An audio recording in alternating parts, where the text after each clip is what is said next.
And 5, you can come up.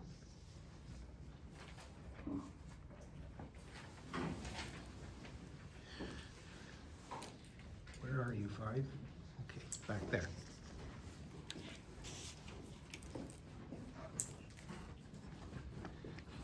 Again, please say your name when you ask a question. When I have my reading glasses on, I don't see you so well.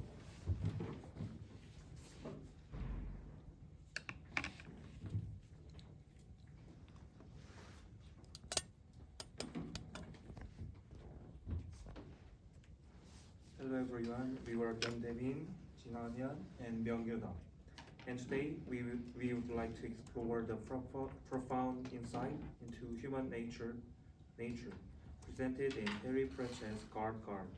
Traditionally, dragons are depicted as destructive and ruthless creatures, embodying raw power and instinct. However, Pratchett flipped this narrative, presenting dragons not just as monsters but as mirrors reflecting the darker tendencies of humanity. This story goes beyond being a simple fantasy novel. It delves into the complexities of human greed, hypocrisy, and the thirst for power. Through the actions of the Supreme Grand Master and the elucidated brethren of the Evil Knight, we see how humans manipulate and exploit dragons for personal and societal gain, often justifying their actions in the process. This sharp contrast between the pure instincts of dragons and the calculated cruelty of human challenges us to confront the fragility of our own moral framework. In this presentation, we will analyze how Pratchett uses the symbolic role of dragons to critique human ambition and greed, highlighting the ethical dilemmas and societal consequences of unhacked power. Terry Pratchett goes both the nature of dragon and human to highlight the darker facets of the human society. Dragons are portrayed as instinct-driven beings, destructive but pure in their motivations. Humans, the other hand, act on complex desire, exploiting dragons to achieve their ambitions while justifying their actions in the process. Pratchett using the nature of dragons to expose human hypocrisy. The dragon remarks, "We never burned and tortured and in the another path and call its morality." This emphasizes that while dragons are brutally instinctive, humans mask their cruelty as moral or righteous, making them far more insidious. The elucidative splendor of the Ebon Knights serve as a stark example of humanity greed. They summon a dragon to gain control over the city, with the Supreme Grand Master manipulating their weakness. He states, "It's amazing the sheer power of the mundane who had thought that weakness could be the great force than strength. But we have to know how to direct it, and I do." This reflects how human desire for power can turn a dragon into the mere tool for their schemes. Meanwhile, the City Watch sheds light of the corruption embodied within human society. Captain Vimes is disillusioned and with the city's decay, yet he remains tethered to its flawed systems. The Blenderers justify their selfish actions by claiming, "We just wanted what was due to us." Such Such self-rationalization reveals humanity's ability to justify any action in pursuit of personal gain. Ultimately, while dragons destroy out of the pure instinct, humans exploring and manipulating to achieve far more destructive ends. Projects using the dragon as a mirror to reflect humanity's complex greed and hypocrisy, emphasizing that humans are far more calculated and cruel. Through this stark contrast, he delivers a scathing critique of human society, corruption, and warfaring. The instinctual nature of dragons serves as the foundation for exploring the complexity of human motivations. The behavior of dragons arises primarily from their biological needs and natural instincts, such as their propensity to attack or dominate. This behavior is pure and linear, devoid of moral reflection. Upon being summoned to the city, the dragon immediately becomes a threat, with its fire and destruction serving as a direct manifestation of natural raw power. However, the depiction of the dragon in God's Gods also conveys a sense of awe at its inhuman, yet unadulterated force. This is where the dragons when they lie, no dead, no asleep, no waiting, because waiting implies expectations. Probably the words we are looking for here is dormant. This passage underscores the passive existence of dragons, highlighting that they are only awakened by human intervention. Their actions, though destructive, are rooted solely in the instinct and remain uninfluenced by moral or ethical considerations. In contrast to the pure instincts of dragons, human motivations are complex and deeply calculated. In construct, human behavior is characterized by a lust of power, greedy selfness, and a deep-seated desire for control. And the group exemplified this through this summoning of the dragon, not to fulfill basic survival needs, but to satisfy their ambitions for power. The Supreme Grand Master's motivates are manipulative and calculated, using the dragon as a tool to reshape the power structure of the city. It won there be dragons again, and a king again, not like the old kings, a king who would do what he was told. This reflects the Supreme Grand Master's disregarded for the consequences of his actions. By wielding the dragon as a weapon, he prioritized his desire for control over the safety and well-being of the city. The destructive complexity of human nature is the third topic. The intricacy of human motivation often results in far greater cruelty and destruction than the instinctive actions of dragon. Humans are willing to sacrifice others for their personal gain, making their actions inherently more harmful. While the dragon poses an immediate physical threat to the city, it is ultimately a mere instrument in a broader power struggle between humans. Captain Vimes, this illustration by the pervasive corruptions he observes, embodies the critical of human society. The city was a thing. Woman, that's what it was. Woman, drawing Asians, century-old, struggling alone, that euphoric thing. Love with her, then kick you in a thing.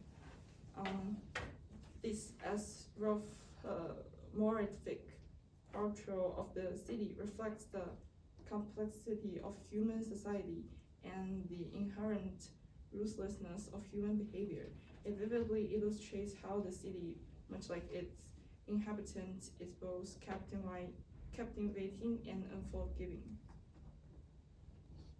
In conclusion, Terry Pratchett's Guard is far more than a mere fantasy tale.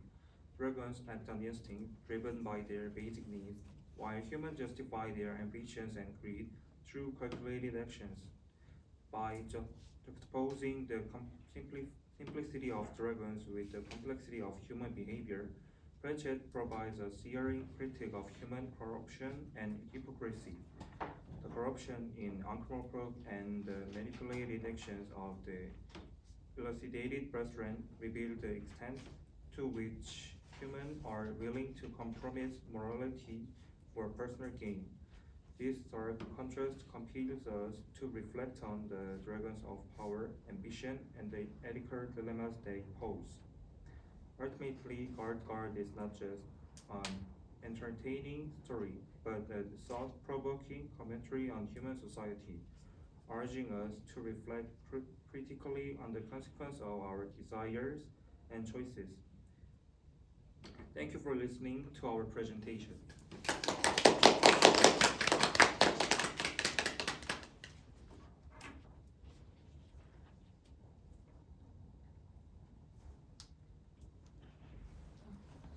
I'm Dana from Group 3. Thank you for the presentation. And you exemplifies the fact of the dragon in this novel.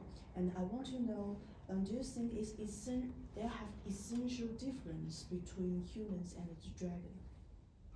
Yeah, I do think there's big difference between human and dragon in this novel, because like for the writer of this novel, he think like dragon has a pure instinctions, but human motivations are complex and deeply calculated. Like what I said in page 4, yeah, like human behavior is characterized by a loss of power, greedy selfness, and a deep-seated desire for control.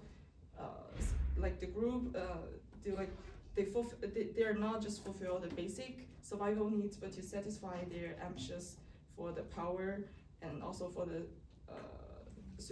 Supreme Grandmaster. Their motives are multiplicative and calculated. Like just use the dragon as a tool to reshape the power of like the city structure. So I do think. Thank you. I'm Anoop. I'm from Group 6. Do you think the dragon can be blamed in any way for the destruction it causes within the city? As you know, destruction isn't his raw nature, but he's brought there by humans. So,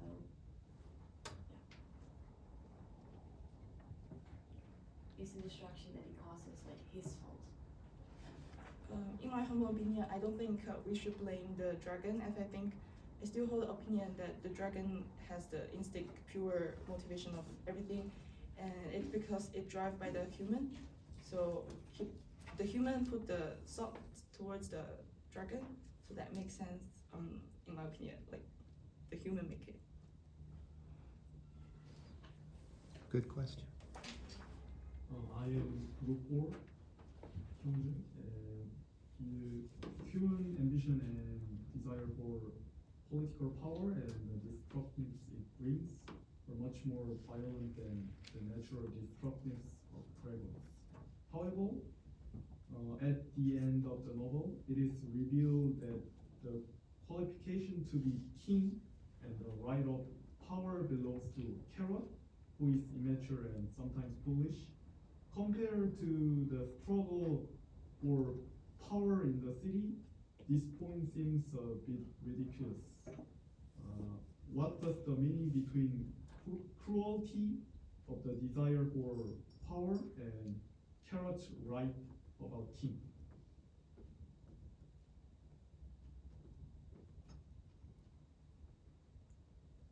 Sorry, can you like put your question again? Sorry, your question. One more time. Yeah, sorry. Carrot has a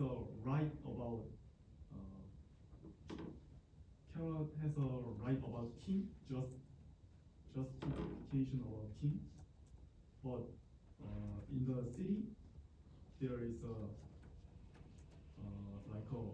fight and war in the city about political power because of human ambition and human desire.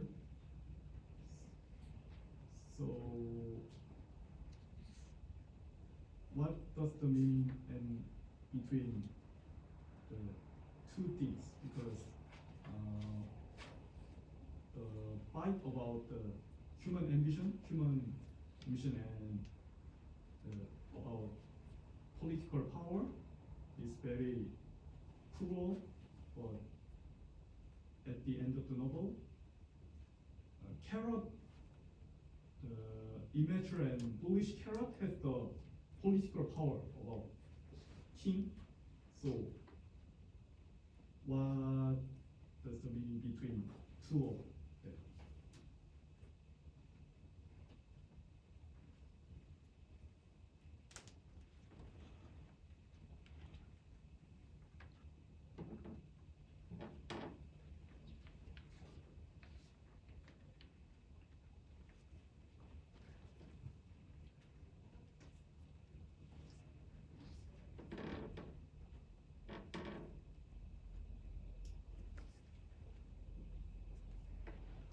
I think their ambition highlight the destructive consequence of unhacked greed and power, reinforcing the critique of human moral falling, I think.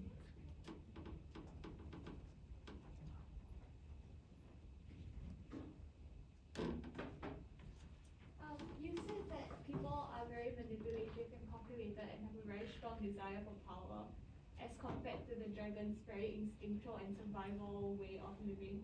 Do you think that there's any characters within the novel that are more similar to the dragon rather than your characterization of dragon versus human?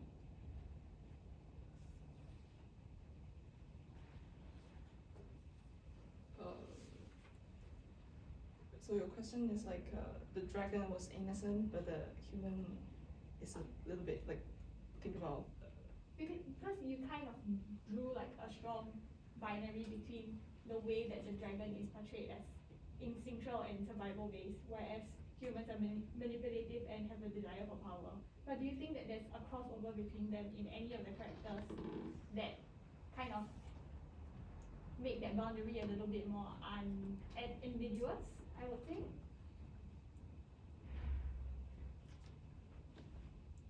You mean like in the middle, like maybe the Yeah. dragon also have his own swords, so that Any pushing. characters that like any of the humans that are not necessarily fighting for power only. Mm.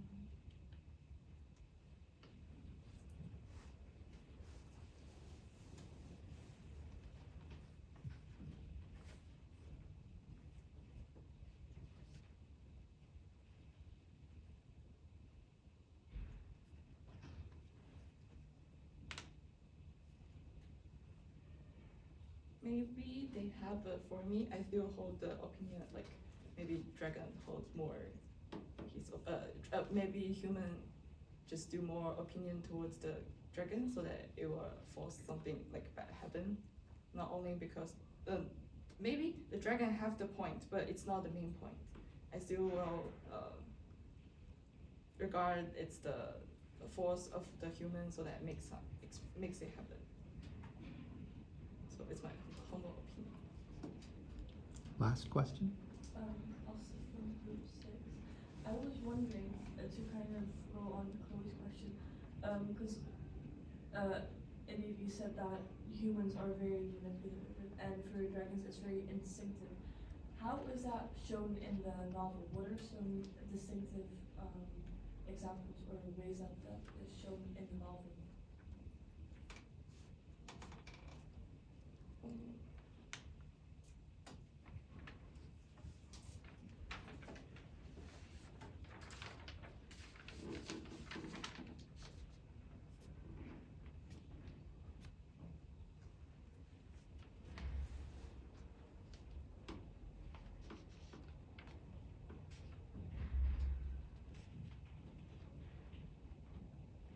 Maybe from the quotations I used in the paragraph, like page 4, that just at the beginning, like this passage just underscore the passive instances of dragons, highlighting that they are only awakened by human intervention, their actions through destructive or are rooted solely in instinct and remaining influenced by moral or ethical consideration. Like they're mostly driven by like the truth, the others. So I'm not finding that answer clear. this is where the dragon win. They lie, no that, no asleep, no waiting, because waiting implies expectation. Probably the words we're looking for here is dormant. Like it's just so peaceful. It doesn't mean the dragon have any motivation to do some real thing.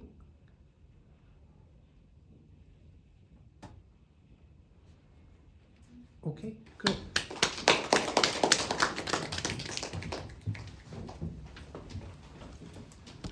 You did a good job, group. You had some challenging questions. All right, group 6.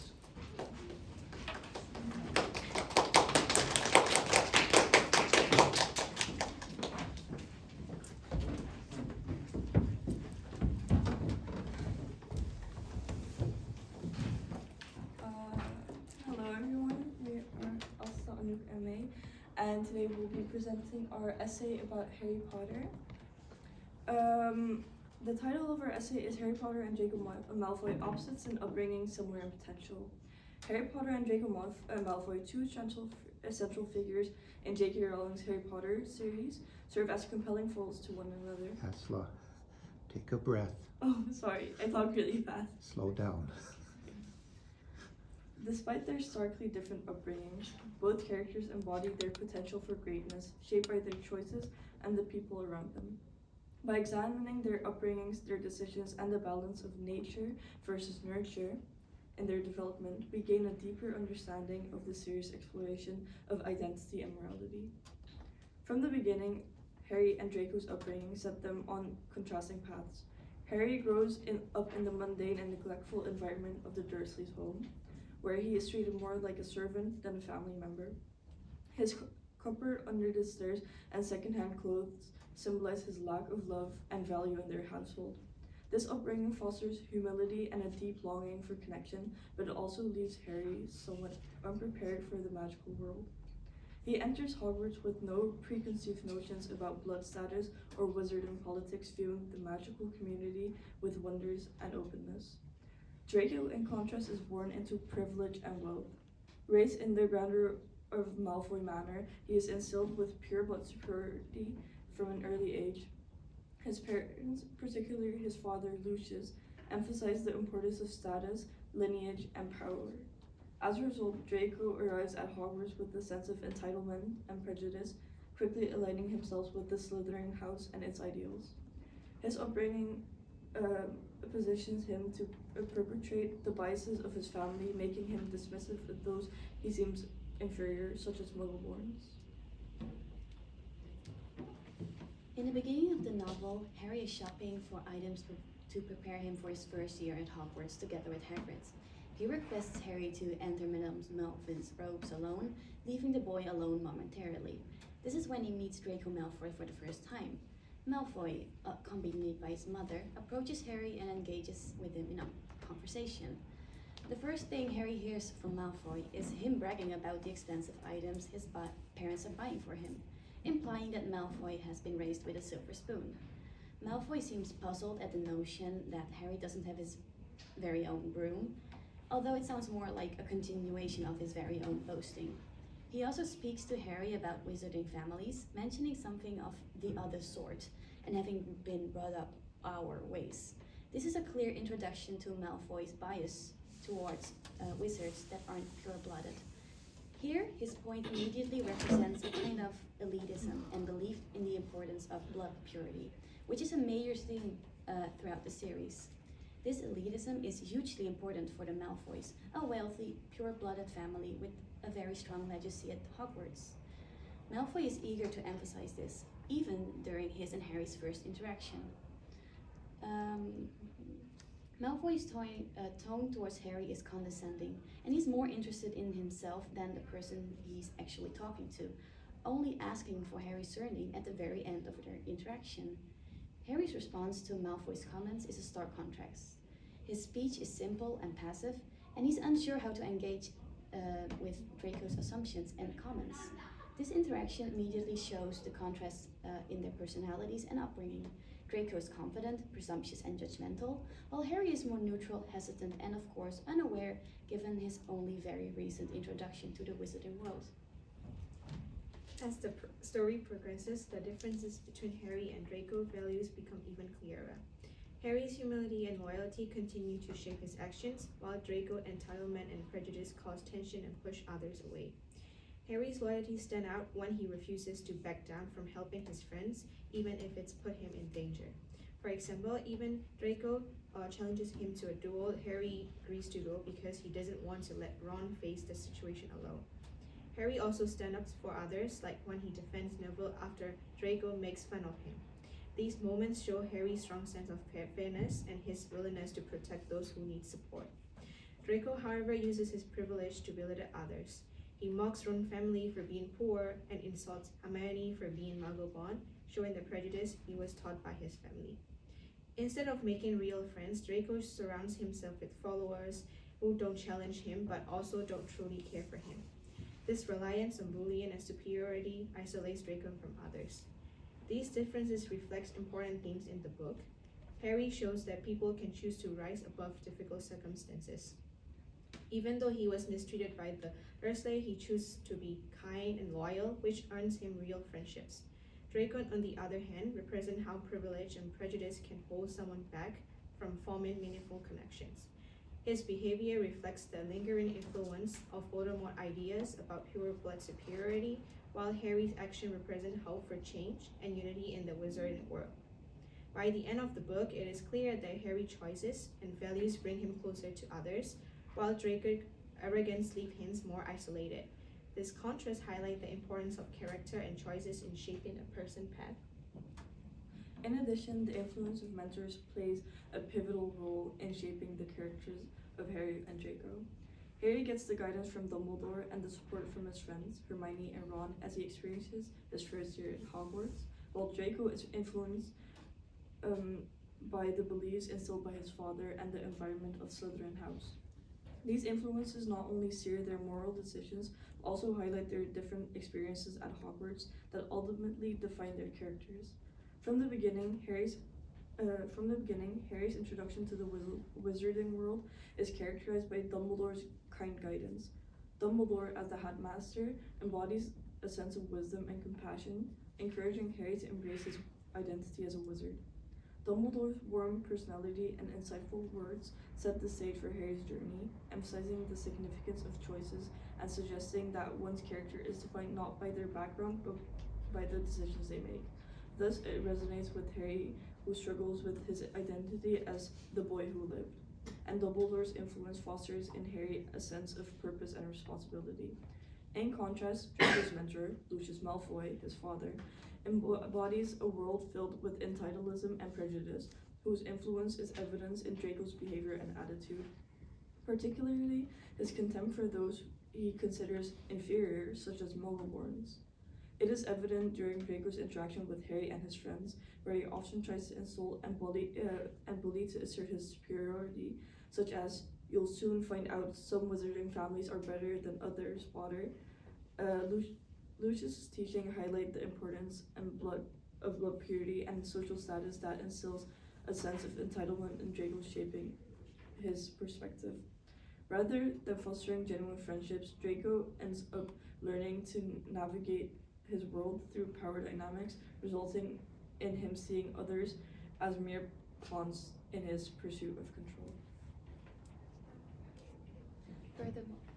Furthermore, Harry's friendships with Ron and Hermione form a strong bond that foster his sense of belonging, as well as helping Harry adjust to life in the wizarding world.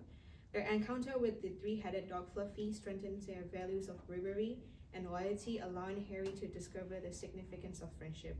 It not only enhances his confidence, but also solidifies his moral compass, guiding him towards making choices that reflect compassion and bravery. Meanwhile, Draco's experiences at Hogwarts can be seen in isolation and rivalry. Even though he is in the environment with fellow Slytherins, their relationship lacks warmth and support, unlike Harry's friendship. It is also clearly presented that Draco arrogance often acts as a defense mechanism to conceal his insecurities. His rivalry with Harry becomes the most important thing to him, reflecting his need to establish his superiority. Therefore, Draco's upbringing and his relationship with others reinforces him to maintain his family legacy of elitism and contempt for non-pure blood wizards. The contrasting influences of their mentors and their different experiences at Hogwarts culminate in distant moral choices, where Harry learns to stand up for his friends and what is right, whereas Draco's choices are often influenced by the more ruthless aspect of Slytherin culture. These experiences establish the foundation for their respective journey, depicting the significance of mentorship and friendship in shaping one character. Harry Potter and Draco Malfoy are examples of how different upbringings can lead to divergent paths, but both characters possess the potential for greatness. Their story reflects on the interplay of nature and nurture, ultimately suggesting that it is the choices we make, influenced by our experiences and relationships, that truly define who we are. Thank you. I'm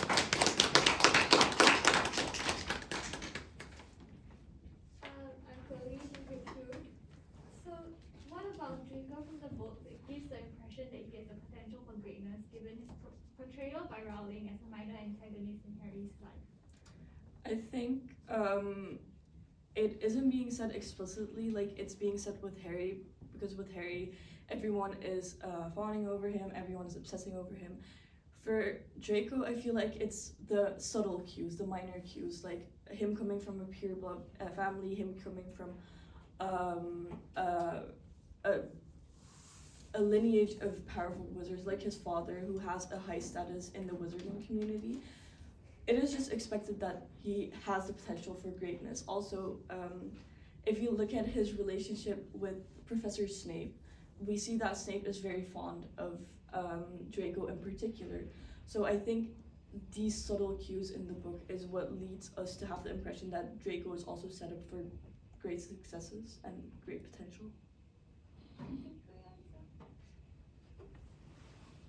I'm Bachelor from Group 1. And in what way does Harry's experience with neglect at the Dursleys help shape his values of humility and loyalty?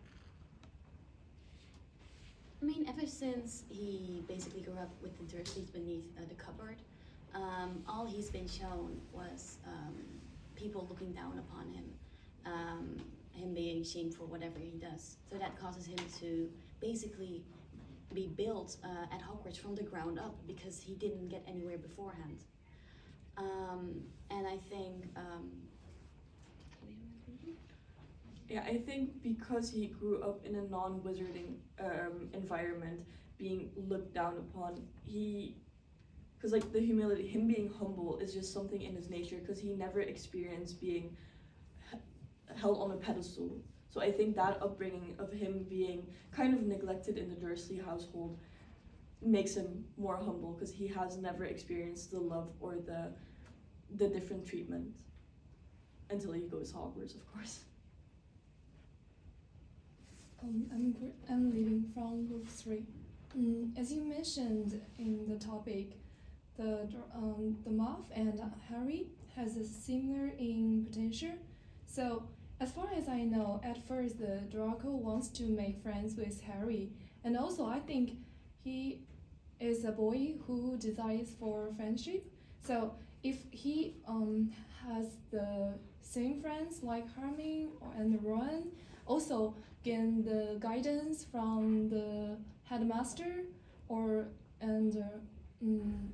get a lot of support. Do you think will he grow up into a great person as Harry? yeah, I personally definitely think so because the way Draco basically has been growing up, and also his mentor and the people he associates with within Hogwarts is basically just a complete mirror of Harry Potter. So I think if Malfoy would be put in the exact spot as Harry Potter, including the support group that he would get, I think he could definitely turn into like a character very similar to Harry Potter. Yeah, because like Of course, their upbringings were very different, so I think that in the beginning he probably would have struggled with his sense of entitlement at first, but if he gets like the same guidance from Dumbledore or has like great friends like Ron and Hermione instead of Crabbe and Goyle, I feel like at the end of all the novels, he would turn into a similar character. Yes. Just a little humility. Yeah. Thank you. I'm Saman from Group 4. One thought I had while reading is that Draco seems to focus on the idea of pure blood in a superficial way. Technically, Harry may be a pure blood wizard, but he grew up with the Dursleys, detached from the wizarding world. However, even after learning about Harry's background, Draco continues to associate him with pure blood ideas. Why do you think Draco consistently tries to associate Harry with his pure blood ideas? Could it be that Draco is more focused on Harry's popularity and status than on the true meaning of blood purity? I think if we look at their first interaction, of course, I think Harry's popularity in the wizarding world has a really big role in it, because again, Draco comes from a very prestigious family. His father is high in the wizarding world, so I think even though Harry grew up in the Muggle world but he is a pure blood wizard, I think Draco tries to be friends with him in the beginning because of his high status in the wizarding world. Because even though Harry was not present in the wizarding world his entire 11 years on Earth, he still has a really high status because of his parents, and I think that's like the main reason why Draco tried to be friends with him.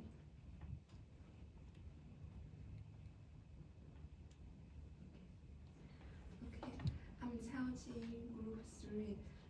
Family is very important for kids, and Harry is very brave, kind, and warm-hearted.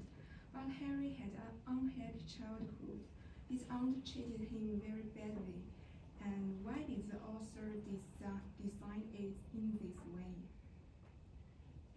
I think it's I think it's a very clear portrayal of basically a hero's journey in Harry's childhood. He, again, as we answered in an earlier question, he came from practically nothing when he lived with the Dursleys, and he had to build his way up. He had to build his confidence up, make friends, to really fit within his role as the boy who lived. And I think J.K. Rowling really emphasized this just within the first few chapters of the book. And yeah, given that Harry Potter is a children's novel, I think that's a very clear way to portray that to the young readers of the book. Any final questions?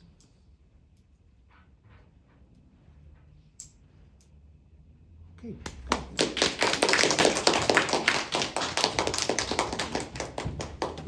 Well done.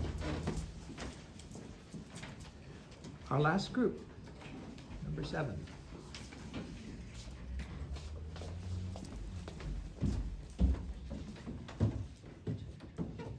Hello, we are Group 7, and my name is Fu Xiaxia. My name is Wang Xinyu. My name is Shen Shanhuan. Today we are talking about MBTI analysis of Hermione in Harry Potter and the Philosopher's Stone.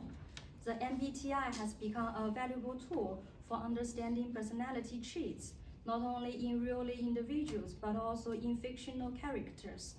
Applying MBTI analysis to fictional figures allows researchers to explore how personality traits influence behavior, decision-making, and interactions within narrative worlds.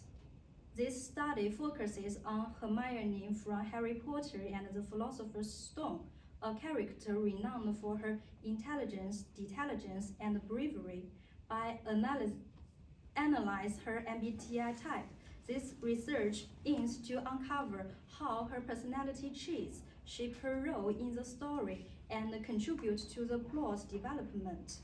Exploring Hermione's MBTI type offers a deeper understanding of character constructions in the book. Through an analysis of her behavior and interactions throughout the book, we argue that Hermione's MBTI type is ESTJ. These following sections detail the evidence supporting this classification. The first one, E type in Hermione. During his first meeting with Harry and Ron on the tree, Hermione confidently introduced herself and correct Ron's spell attack. You are doing it all wrong. It's no wonder you haven't got it yet. Her willingness to take charge and assert her knowledge even in new social contexts highlights her outgoing. She also shows her enthusiasm for gaining attention from others. In the chart class, when Ron fails to pronounce the magical word correctly, Hermione directly points out his mistake. Afterwards, Professor Flitwick praised Hermione for her excellent performance, which made her the center of the attention. This clearly demonstrates Hermione's E-type personality. She communicates with Ron in a straightforward manner, enjoys being the focus of the crowd, and feels proud to showcase her ability. S-type in Hermione. Hermione's S-type traits obviously in her attention to practical details and concrete information. In Chapter 6, as the first-year students arrive at Hogwarts, Hermione prepares for their sorting by research Hogwarts history and the Four Houses, demonstrating a strong focus on tangible facts. She states, I have read all them in Hogwarts, a history. I hope I'm in Gryffindor. It sounds by far the best. Her approach reflects a preference for clear, structured knowledge and careful planning. She also emphasizes the vitals of practical details and immediate problem solving. For example, so I suppose you think that's a reward for breaking rules, cried Hermione. Hermione's statement seems very unusual, but it's very typical.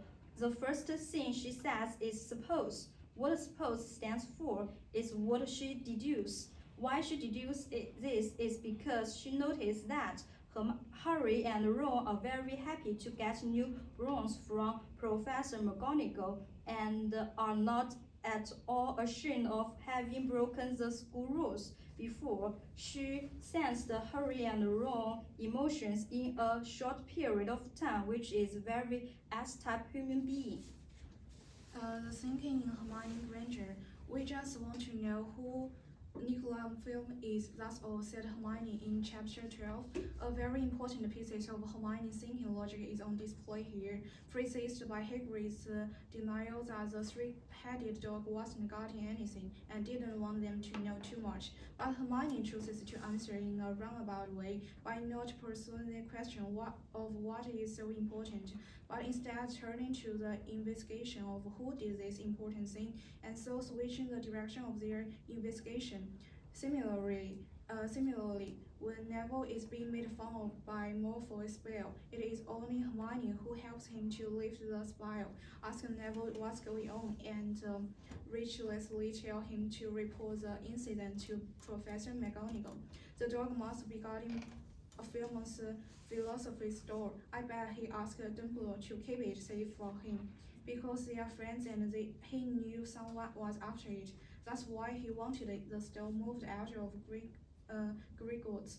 In chapter 13, Hermione's logical mind was also reflected here, as she quickly analyzed the whole thing altogether based on a lot of clues, and it wasn't far from the truth. Therefore, all the details in the book all reflect Hermione's strength in logical thinking ability, through all the details to speculatively very reasonable and rational. Instead of consoling Neville, who was teased by Malfoy, she directly told Neville how she thought she should go about solving such a trouble.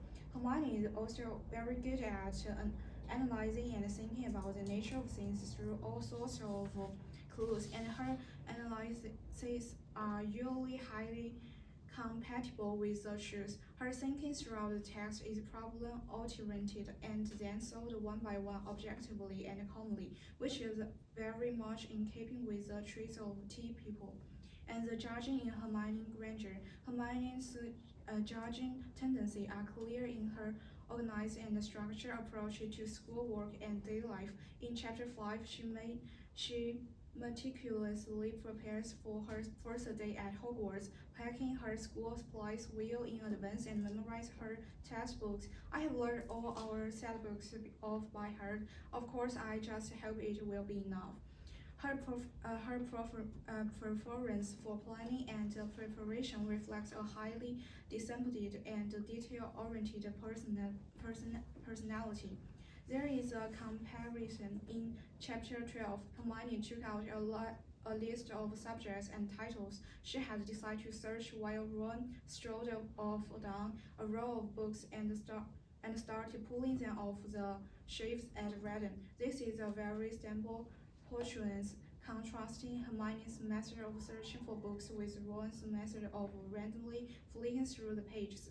Hermione is very well planned, setting out a general framework and then basing her search on that framework, which is very orderly. Hermione Granger's personality growth in Harry Potter and the Philosopher's Stone can be analyzed using the MBTI framework. While her essential ESTJ traits, extroversion, sensing, thinking, and judging, are rigid, her experiences throughout the book allow her character to develop more depth. At the beginning, Hermione shows a strong judging preference, prioritizing roles over relationships, which isolates her from others. As the story progresses, she learns to value moral choices over strict rule following, particularly when she breaks the rules to help Harry and Ron. Hermione's sensing traits evolve as well. She intentionally relies on concentrated facts, but as the story continues, she begins to incorporate more intuitive thinking. For example, when solving the potions riddle, she combines logic with strategic thinking. Her thinking preference remains, but she becomes more emotionally aware, offering comfort and encouragement to Harry in a more balanced way. Overall, Hermione's growth shows how she evolves from a role-bound character into a more adaptable, emotionally aware one, balancing her strong ESTJ traits with new experiences and relationships. Hermione Granger embodies the ESTJ personality, extroverted, sensing, thinking, and judging through her leadership, structure, and logical problem solving. In the Forbidden Forest, she asserts, "We have to follow Hagrid. We just can't wander off. We'll get lost," demonstrating her sense of responsibility and focus on maintaining order. Her rationality shines in the diverse snare challenge where she calmly instructs, "You have to relax. If you don't, it will kill you," showcasing her practical approach to high-pressure situations. In the chess game, Hermione's adherence to Ron's structured play, even when risky, reflects her trust in clear strategies. She states, "We have to do it. We've got no choice." These examples highlight Hermione's decisive leadership, logic thinking, and preference for structure, hallmarks of an ESTJ personality. In fact, Rowling's portrayal of Hermione is relatively one-dimensional compared to Ron and Harry. However, Hermione has her own power to attract people and leaves the reader great impression. That's all. Thanks for listening.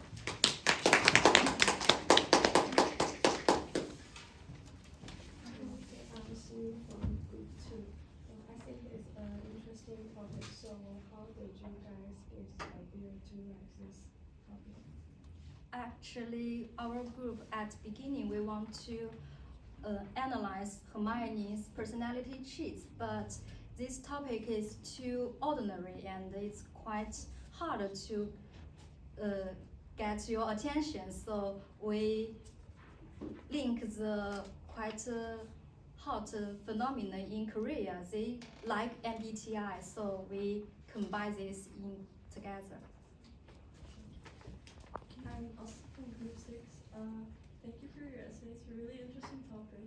I am wondering, what in the novel made you choose Hermione as a character to analyze out of all the characters? At first, we think Hermione is totally different from Harry and Ron. She's very intelligent and she's very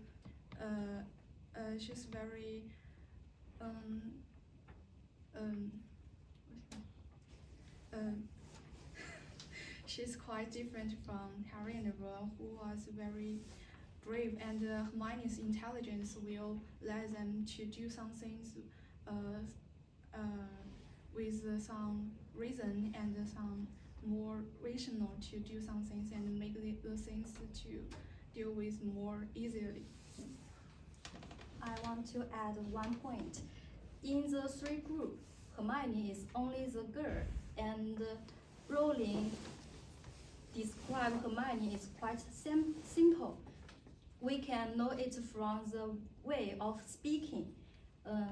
Rowling just use something like cried or some normal word, and it's made this character very not as vivid as Ron and Harry. So we think everyone should have a deeper learning. So we think Hermione is would deserve our to talk about.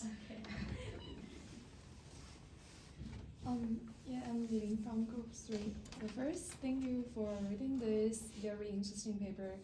But I have a small question about the first introversion in Humming Ranger, because as far as I know, the extrovert person usually prefer to hang out with people and like making friends with others.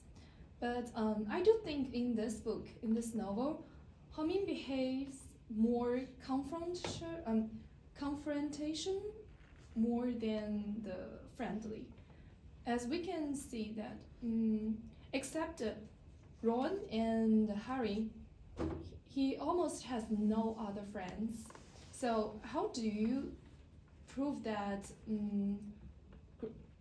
like Humming is totally the extrovert person? Also, like in my opinion, maybe at the first she is a introvert person, and finally she transferred it into E. Actually, we have searched the difference between E and I. The main core of E and I is what way you gain Energy. The energy From the one way you get energy from the environment and others, and we think Hermione is E because she enjoy become the attention of the crowds, and she doesn't be shameful the center.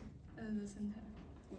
So it's the core of E or I. We have a discussion it for a long time because it's quite to judge. Yeah. I'm Diana from Group 3. Thank you for your presentation. And you have mentioned that Hermione is an S person in this novel. So do you think that the S-type person just only serve to advance the plot in this novel? We think that Hermione is not just a tool to push the plot. We just think she's an important factor to point this novel. And as a S person, Hermione is always likely to use key observation to help Harry and Ron to solve the questions, to solve the problems, and with Hermione's help, their explore can be more easily, and they can have more intelligence and reasonable. Me from Group 6. I want to ask, do you think Hermione only fits your ESTJ, or is there other possibility MBTI type that she could fit into? Sometimes we think Hermione will be the ISTJ. Yeah, sometimes, and but in the first book, I think Hermione will be the ESTJ. Yeah. I'm Tihan from Group 5, and as you mentioned, you use MBTI to analyze the character. I think it's sort of funny, and it's interesting. So do you think if you use MBTI analysis to explain a character's personality, is it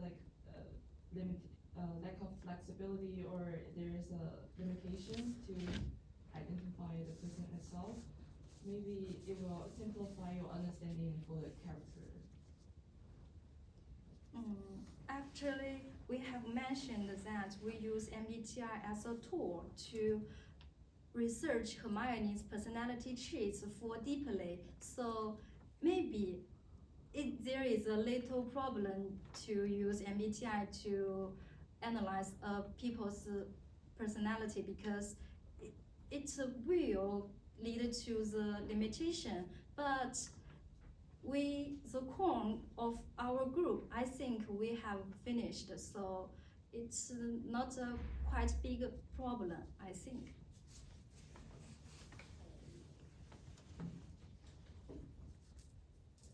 Any last questions? Okay.